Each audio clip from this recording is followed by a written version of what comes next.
Good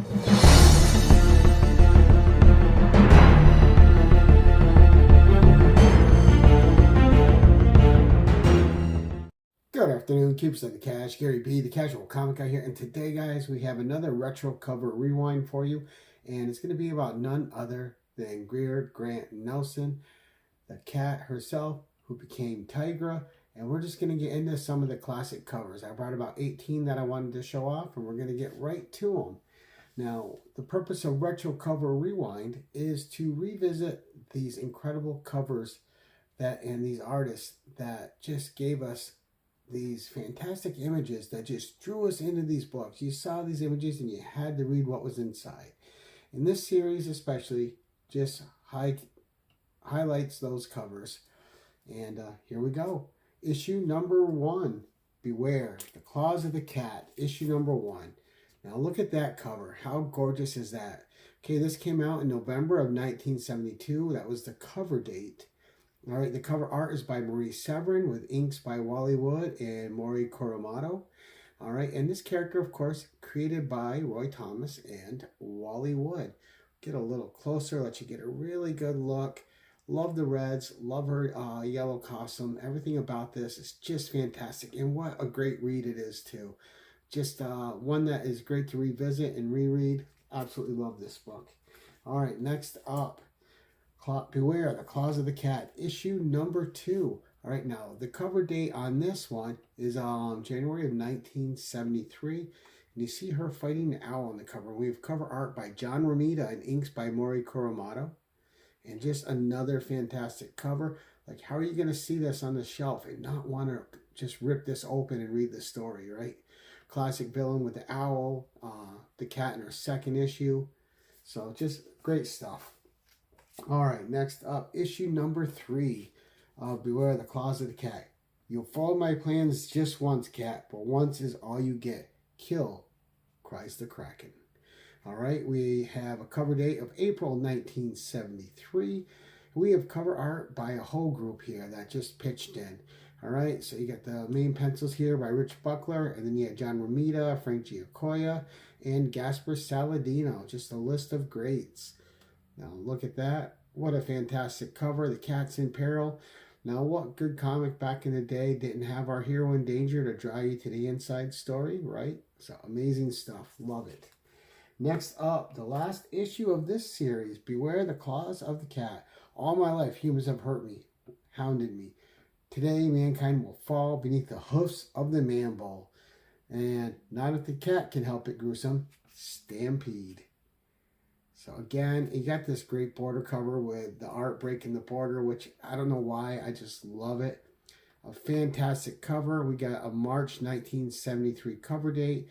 Cover art by John Romita with Tony Mortellaro and John Costanza also aiding on the cover. So great stuff there. Just beautiful. Next up, we're going to move to her first appearance as Tigra. This is when she was shot with an alpha radiation gun ray, and she had to be helped by the cat people. And in order to save her life, they had to change her form. So we have Giant-Sized Creatures, issue number 1, featuring, of course, the first appearance of her as Tigra and Werewolf by Night.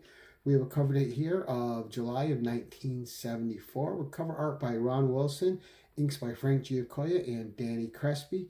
And this is just a great epic tale, and just adds so much lore to Greer Grant Nelson character. It's so much fun to read. And again, another one that you'll read over and over again. Next up, Marvel Chillers featuring Tigra, issue number 3. And this is her first, was supposed to be ongoing as Tigra. So we got cover date of February 1976 with a great cover art by Howard Chaykin and Bernie Wrightson. Now, how can you go wrong with that pairing? You simply cannot. What a gorgeous cover. And I don't know, everything about this cover is just striking. But of course, Howard Chaykin, I think he's amazing.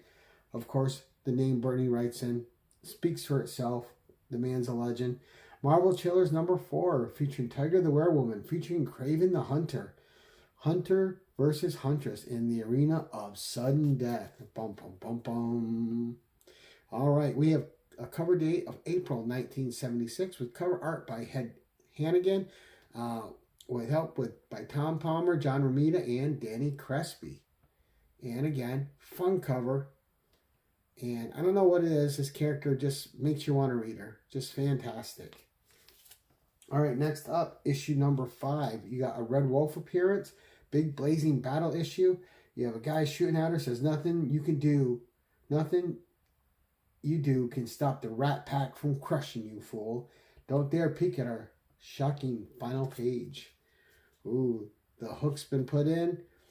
Not only do you have Red Wolf, you have her in peril and the promise of something momentous happening on the final page. All right, so we have a cover date of June 1976 with cover art again by Mr. Ed Hannigan with Frank Giacoia and Danny Crespi filling in the rest. So there we go. How gorgeous is that? Beautiful action shot. I love this era of covers where there's just so much going on. Now, issue number 6, Night of the Wolf. Die, werewoman, die, screams Red Wolf. It's the Marvel Age of Comics, Phase 2. Boom, there you go. What a dynamic cover. Of course, August 1976 cover date with cover art by Rich Buckler and inks by Mike Esposito and Danny Crespi. And we'll get you close. But what a great action shot. Of course, you want to see these two battle. You know they're probably going to end up on the same side. Not going to spoil it. Read it. It's fun. Super fun. But two great characters. One great issue. But you got to get the one before it, too, when he first appeared in it. Marvel Chillers featuring Tigra the Werewoman. Issue number 7. Red Wolf again. And you have You Dare Oppose a Super Skrull Female? Now pay the price. He wields the combined might of the Fantastic Four. Will this be the final battle? All right, issue number 7, another 30 center. Cover date of October 1976 with cover art by Jack Kirby and inks by Dan Adkins. And what a fantastic cover. There's Red Wolf coming in for the rescue. There's Super Skrull, and our heroine is down and out. How will she make it out of this one? You got to turn that page and find out. Next up, issue 19 of Marvel 2-in-1, The Thing and Tigra. Return to Thing's power, Monster Puss. Too late, Werewoman. Now no one can stand against the claws of the cougar. All right, cat person action. Ben Grimm in the middle. Cover date of September 1976 with cover art by Jack Kirby, Frank Giacoia, John Romita, and Irv Watanabe. All right, an all-star list for a fantastic issue. And Marvel 2-in-1 is just one of those fantastic series where you can just pick up an issue and just have the time of your damn life with it. And that is the same for our next book up, which is, of course, her Marvel team-up appearance with Spider-Man in issue number 67. And it looks like she's killing Spider-Man at Kraven's command. All right, so we have a cover date of March 1978. Cover art by the incomparable John Byrne and inks by Joe Sinnott. Again, two greats.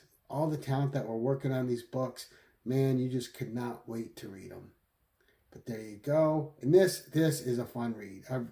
I read this one a couple times a year. It's just great.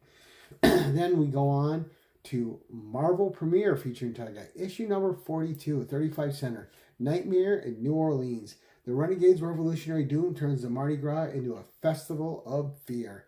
And talk about a great action cover there. Cover date of June 1978. With cover art by Dave Cockrum and John Costanza on the inks. Look at that. You just got to read it, right? Like, there's no way I can see this and not take it off the shelf and want to bring it home. All right, next up. That is like a lot of the old original stuff.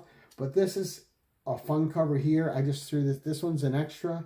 This is from Marvel Comics Presents number 162. And I've always loved this cover. Just her camouflaged in the foliage. All right, cover date of 1994, September. Cover art by John Kopp, Tim Dazon, Mark Pacella, and Ray Garcia. And just look at that. I mean, that is a beautiful, beautiful cover. All right, nice.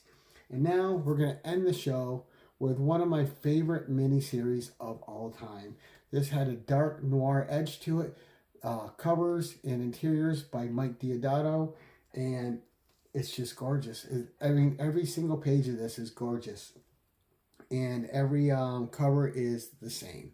So Mike Deodato covers on all 4 of these. This was a 2002 miniseries. There's issue number 1 cover. Look at that. Incredible. Mike Deodato is just a master. And the art is fantastic. The same quality inside. The panels, the shading, the inking is amazing. The crime noir story is fantastic. And it's solving something from her past, which ties back, and one of the reasons I'm showing this is it ties back to her original series as the cat. So 2 of 4, great eye cover there with the reflection in it. Mike Deodato Jr. once again. All right, and then issue number 3. Look at that. Does that not just scream pulp novel, crime noir? It's just, what a gorgeous cover. The shadow, the gun, her in the spotlight about to just get capped. Just amazing. So good. And such a great read. And then, of course, the last issue. And we're fully feral here with Mike Deodato Jr. She is all in and about to take things to another level and wrap this up. So, fantastic series. And again, this is one I read every year as well. I just love it. It's such a great crime noir. And I love the fact that it solves something that happens from her original 4 issues of Beware the Closeted Cat, where it ties into her marriage from back then. This is just a spectacular miniseries. But that's it, guys. That is Retro Cover Rewind featuring Greer, Grant, and Nelson, who started out as a cat and became Tigra. Let me know what you think of those covers. Have you read any of these issues? And is this a character that's a favorite of yours? Let me know. Leave your comment below. Thank you so much for watching. I appreciate your time. And until next time, keep it casual.